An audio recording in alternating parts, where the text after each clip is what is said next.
Okay, in studio we have Anthony Beckett, founder and creator of Markify. Welcome.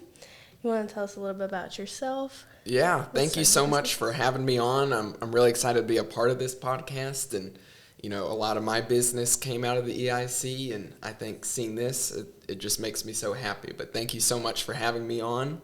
A little bit about myself is that I created Markify, as you said, but I started Markify as a high school sophomore, and it was really when I was in math class. You can kind of picture it in your head, teachers writing notes on the board. I'm copying those notes down when all of a sudden he erases the board. And I didn't have all the notes written down, and I just started thinking to myself, I have a Chromebook in front of me, I have a phone in my pocket, why can't the notes be there? And so that's kind of when it started. I thought it was just going to be maybe a 5-6 week project, help a couple of teachers. But before I knew it, now we're here, almost 3 years have gone by, which is just crazy to think about. But I wound up turning it into a real product. I was not part of the EIC. It's my biggest regret was I only did it 1 year of high school. But I had made Markify, and I didn't know the first thing about business. And I was just thinking to myself, senior year, let's give this a shot. Let's see if it was worth it. And I'd say it's pretty fair to say it's worth it. But today, I'm out of high school. I'm doing Markify full time, doing a gap year from college. And we've got over 3,000 teachers signed up to it, hundreds of teachers and students using it each day. And it's just growing exponentially at this point. So it's so fun to be a part of. The other day, I saw a post from a teacher in Greece had presented it. And it's just seeing that when I've never been to Greece. I wish I could have been at Greece to present Markify, but just seeing people using it around the world and seeing that impact is just always great to see. Yes. If you have never seen Markify, follow him on Instagram and visit the website, markifyapp.com. It's an insane program. You can do anything you could want. But do you want to talk about a little bit about how from the start, I know you started sophomore year, but now you're in over 3,000 schools. Like, how is it a change? How is that change for you? I don't even know where to start with that. That's a really good question. But, I think the biggest thing is it's just so busy. And it was really busy during school, obviously, because I was having to do school and Markify. But I was really thinking and in some ways hoping that I'd come out of school and be like, big relief. And it was in some ways to not have to worry about grades or passing classes and stuff like that. But it really hasn't, just because it's gotten so busy outside of it. And it's like later this week I'm going to a conference. It's like every month I have to drive up to at least 1-2 states away for something. And it's just doing all that travel is just, it takes a lot out of you. And then there's also just meeting with so many people. And I love doing it, but it's just hard sometimes because you've got to be at one place and another place and another place. And obviously, Markify is still very tiny. I don't have an executive assistant to do it all, but I'm the executive assistant, so it's just a lot of work. But yeah, I guess the general summary is I thought it was going to be a lot less, but it turned out to be a lot more. But the difference is I love every bit of it. To where school, it was like I'm sitting there and I don't get me wrong, I think, math and English, and, I think that's all very important, but it wasn't my interest. Right. And, when you get an email from a teacher and they talk about how students never raised their hand in class and never participated, and they're emailing you saying, Markify gave my students a voice, there's just a certain drive to that just makes you fulfilled in a lot of ways. And that's what makes me happy. Yes. That's so cool. Your story is so cool, and how you took a very, very personal problem and found this whole different group of people having the same problem, and turned it into something incredible. So yours is obviously all computer-based. The app is a website.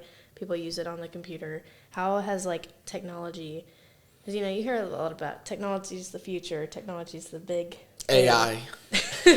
Yes, AI. That's what wrote my script for today. But, yes, AI.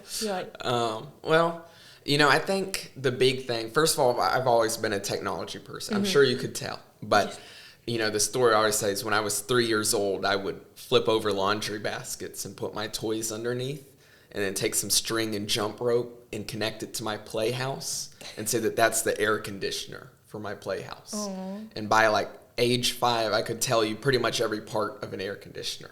Wow. And my whole life was just going between different things. Obviously, my whole life wasn't air conditioners.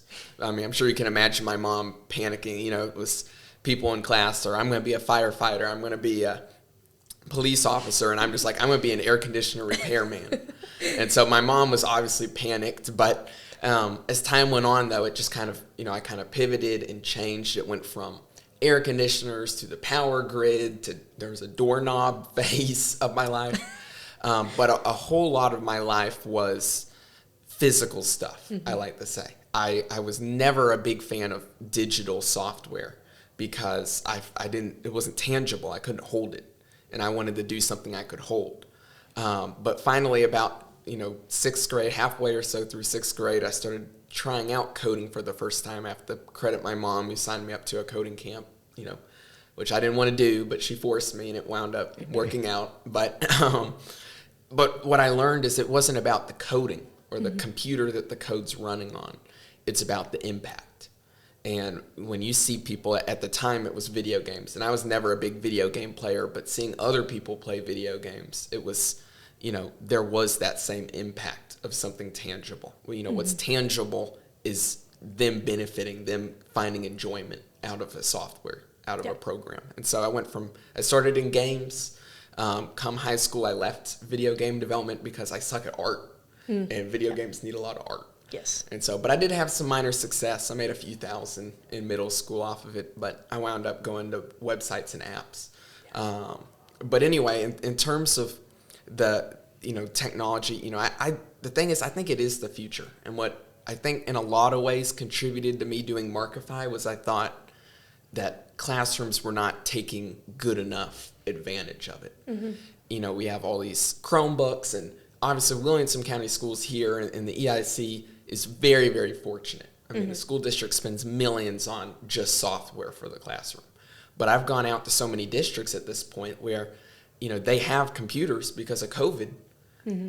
no software on them. Yeah. No games, no Kahoot, they're not benefiting from it at all. And, pretty much all they have is Google Docs. Yeah. And my big thing was, we see technology in all these other areas. We spend how many hours a day scrolling on our phones, but why is the classroom still stuck to, doing physical paper and sheets from 100 years ago? Correct. And so that's kind of, I think, why Markify has been successful and why I got into it in the first place was this idea that it could make an impact. And I want to show teachers and students that impact that it can have in the classroom and that beneficial impact, because we see every day the negatives of technology, but mm-hmm. I think Markify is a good example of the positives. Students who never contributed, never worked in the classroom, never raised their hand are now participating.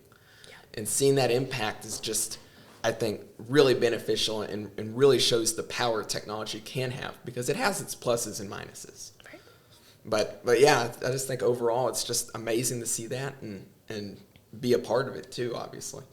Yes.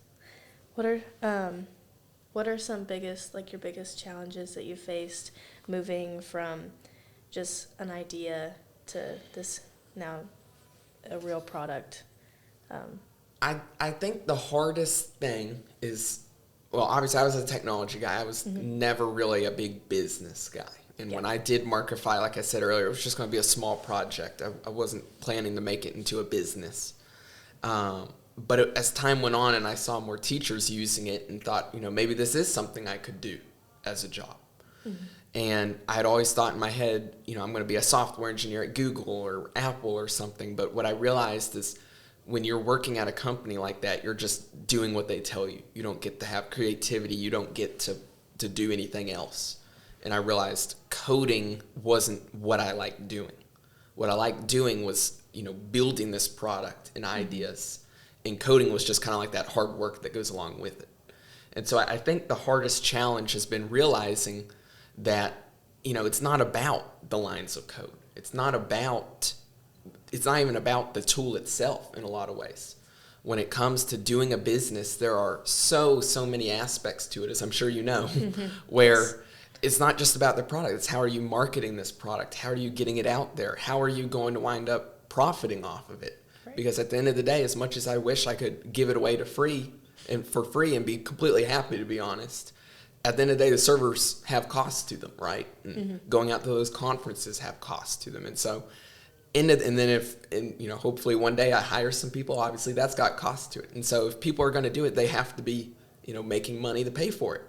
And that's been a big challenge for me too, is if once again, if I could, I'd just give it all away for free. And in a lot of ways I already do. And it's just recognizing there's a whole lot more to it. As much as I just want to sit all day for the next 2 months and just code, I can't do that. I need to be going out to help teachers. I need to go to those conferences. I need to go meet with people. And so there's just been a lot of learning there, I think, and a lot of lessons learned, to be honest with you, of you can't just do one thing. You've got to be spread out across, the whole spectrum of running a business, especially when you're like me and you're just one founder. But yeah, I'd say that's a lot of the challenge there. Yeah. It's super important to keep a good schedule, because there is so many different aspects. It's really easy to forget one. I have a hard time with posting on social media, especially. Same. Yes. I suck at it. It's like we spend so much time on it.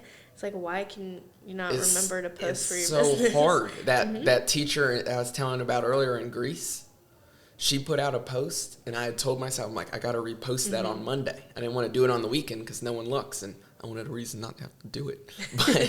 But here it comes Monday, and I just, saw it, a couple hours ago. It's like, shoot, I meant to freaking post that. And it's just so easy to put off because I am not that, I'm not that kind of marketing person. Yeah. I just do not like writing posts, and in a lot of ways, I don't even like using social media. So anyway, carry on though. I'm sorry. It's just I share the same thing there. Yes, it takes a lot to learn, and especially analytics, analyzing all your analytics and thinking about, is this reaching my target market, and how you're getting. Yeah. Or you're getting it out, because it's not like with the software app. I mean, it's not like you can go, but it's not like you're going to a farmer's market and selling a specific product. So you have to learn how and while you're on that too, a big challenge I'll tell you as well has been adding stuff people want.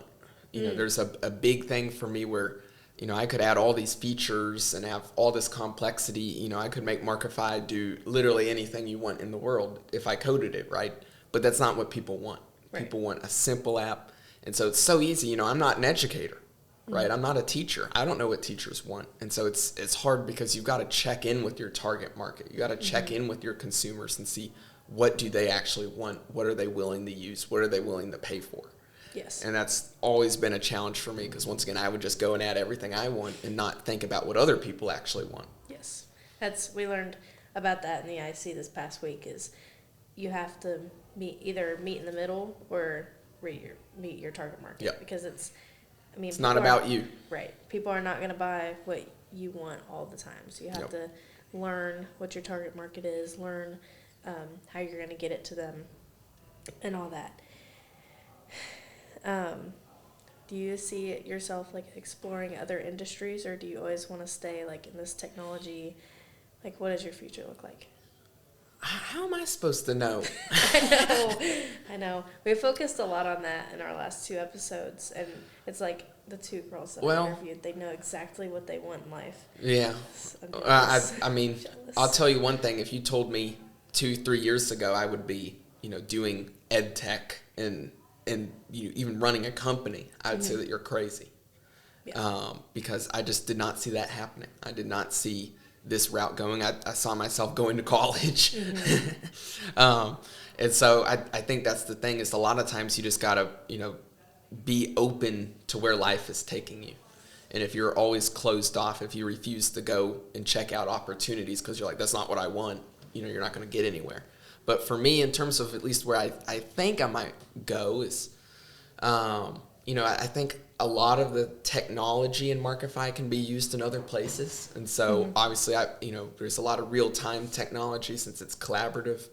And so I think that underlying technology could be used in other fields as well and make other things interesting. I have a big fixation on education right now because of what I said earlier. Like, I feel like it's an industry that's not been completely taken over. It's something that, people are looking to start getting into. And I just think it's a really good technology market to be in. So I could probably see myself making some other technology products in education down the road. But like I said, there's also so many things outside of education. And one day I would love to look into things. I have a big passion for electricity and energy as well, and renewable energy. And I think one day if I, had the resources, that's something I'd look into too. And eventually, I really liked software because, you don't have to build that product. You have to code it. Right. But it's like if you're making a physical product, if I'm making a teddy bear, I have to make every single teddy bear for each person that buys it. To where software is like I make one teddy bear and everyone gets it, right? And so that's why I like software, because when I was thinking about trying to do a business, in middle school about making physical 3D printers was something I wanted to make. Wow. That would be incredibly difficult. That would take so much money and investment. There's obviously no way that was going to happen. But making a game, making an app, making a program, that's something I realized I could do on my own and actually maybe have long-term success from it. And so anyway, but I think down the road, if I had the resources and expertise, I would want to look back into physical stuff. And but to kind of conclude your question, I think it would always be related to technology. That's good. I'd say it'd be very hard for me to do anything outside. But yes. It's always so nice to find exactly what you like. Yeah. And just stick to it. Hey, I came into the world with technology. I'm probably going to leave the world with technology, but we'll see. Probably.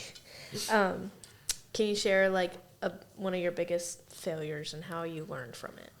Oh, I say that because there's a lot of failures, but there is. I mean, I think a lot of the big early on failures was I had made the early prototype of Markify. And at the time, it was called TeachCast.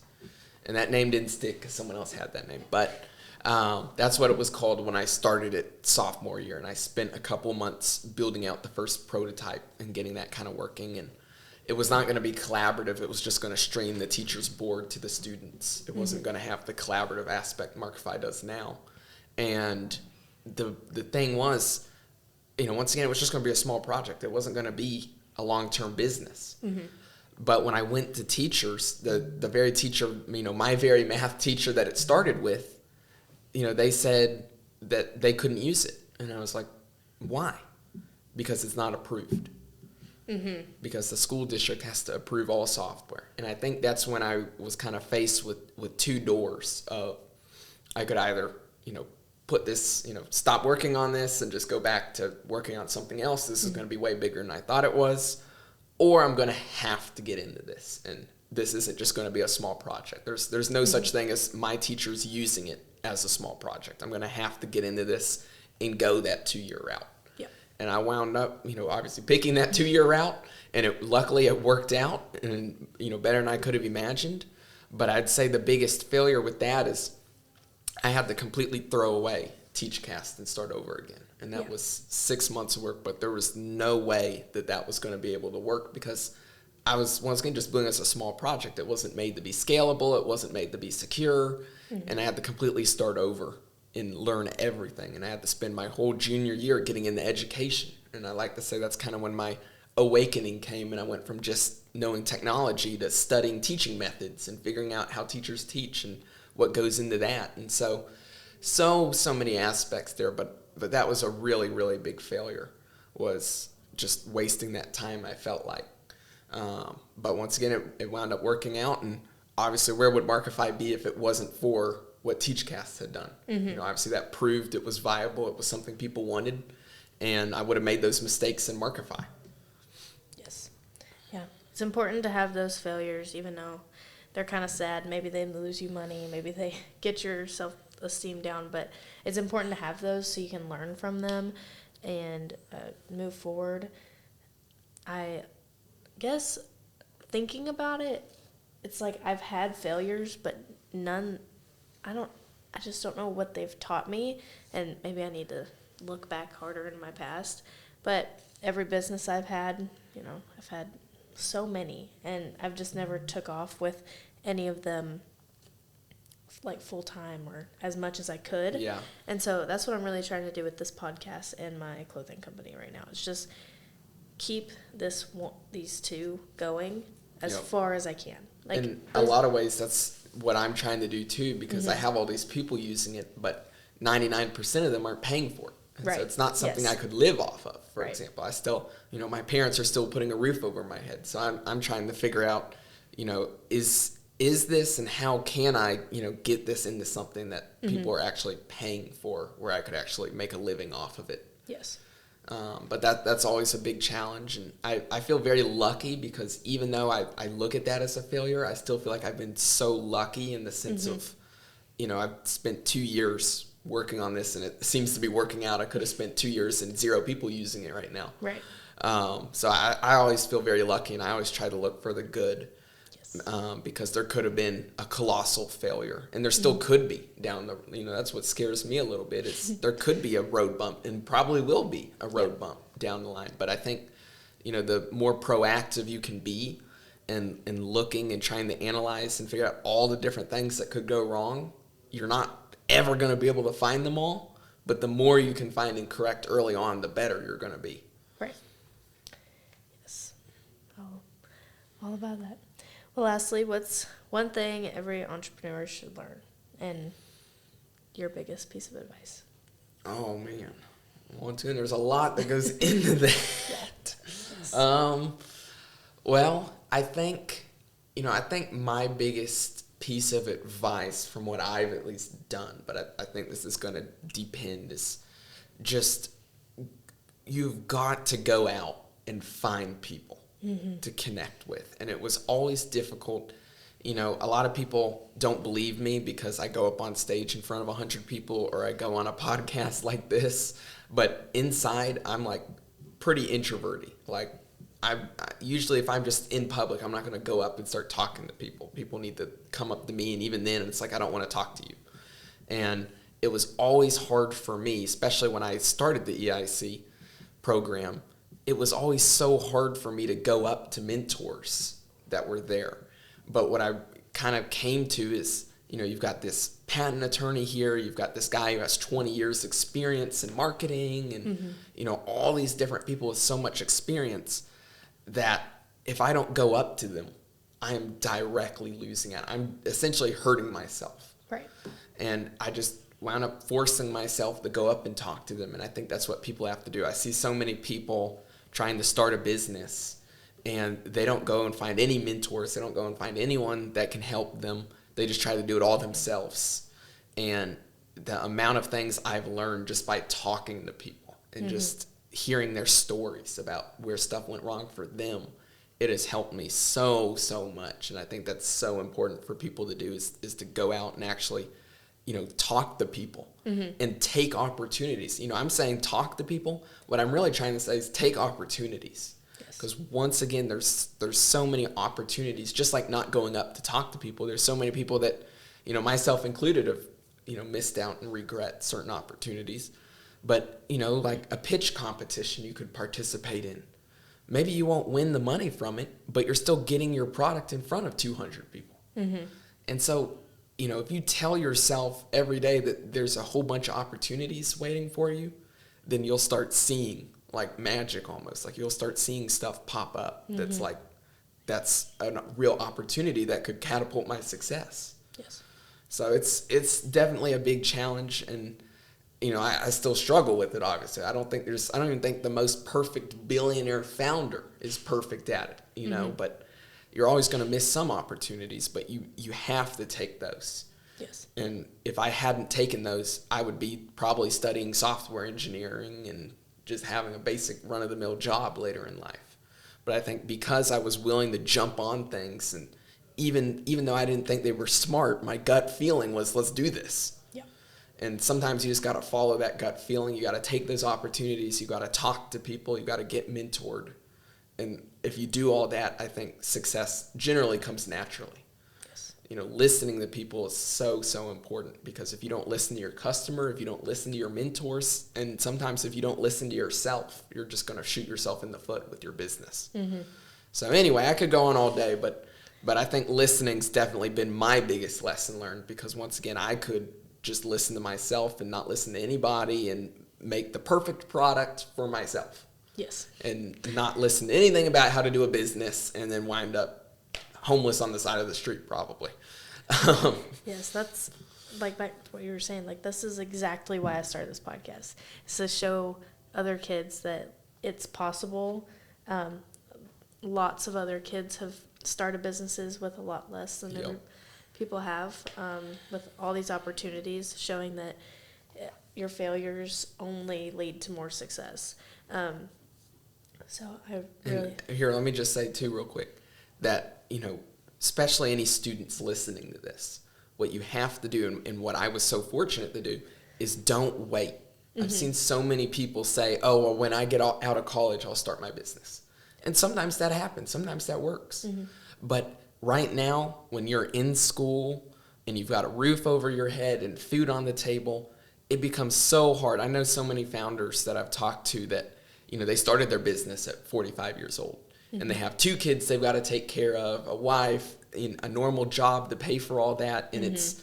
it just becomes exponentially harder the later you go in life. And so the younger you are, if you got an idea for a business and it's something you want to do, or at least try, mm-hmm. go ahead and do it now. Yes. And there's so many opportunities. Literally just search up on YouTube how to start a business. And the amount of podcasts I've mm-hmm. watched of right. founders and mm-hmm. people. There was one I had watched on this guy called Josh, that he's making a new browser to mm-hmm. compete against Chrome. And I was watching his podcast where he is the CEO of the company, just kind of told... What I liked about it is he focused on the problems in the mm-hmm. company. He never talked much about like what's going good. He talked about this is where we're struggling. Mm-hmm. And that sense of openness. And even though his company's got hundreds of millions in funding and 100 employees, far, far different scenario than where I am. Mm-hmm. He was having a lot of the same problems I was, and I was able to learn from how he solved it through stuff like that. But that's just one example. Yep. But going and listening to those podcasts, finding those videos, so important, because you'll learn so much if you can listen, and yes. you'll avoid that problem. You might run into another one, but you mm-hmm. at least can cross that problem off. Yes. Alrighty. Well, thank you so much. Thank you. Make sure to follow Anthony on Instagram at Markify. Check out his website, markifyapp.com. Sign up. Yes, sign up. Tell all your teachers. Tell all your teachers, all your teacher friends, anybody to get it out. Such an amazing program. And we'll tune in for the next episode. Thank you. Thank you.